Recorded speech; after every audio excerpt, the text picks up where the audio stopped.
अगं तुला कळत कसं नाही आहे, महागाईने एवढा त्रास झालाय मला की आता मला नाही परवडत. त्या विनयाला सांग तिच्या शाळेचा खर्च नाही परवडत, तिला नोकरी बघावी आता एखादी.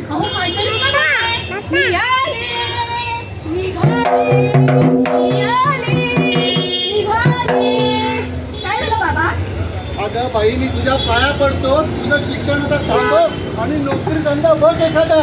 काय बोलताय? अगं मी तेच सांगते त्यांना.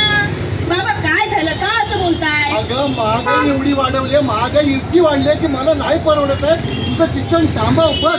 अरे देवा, अहो बाबा माझ्या शिक्षणाचं टेन्शन तुम्ही का घेताय? अगं मग कोण घेणार?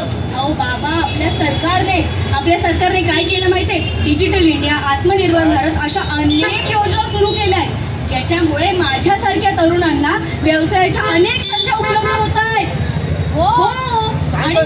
हो तेच तर सांगते, ऐकून घ्या. आणि काय केलंय, मोठमोठ्या कंपन्यांचं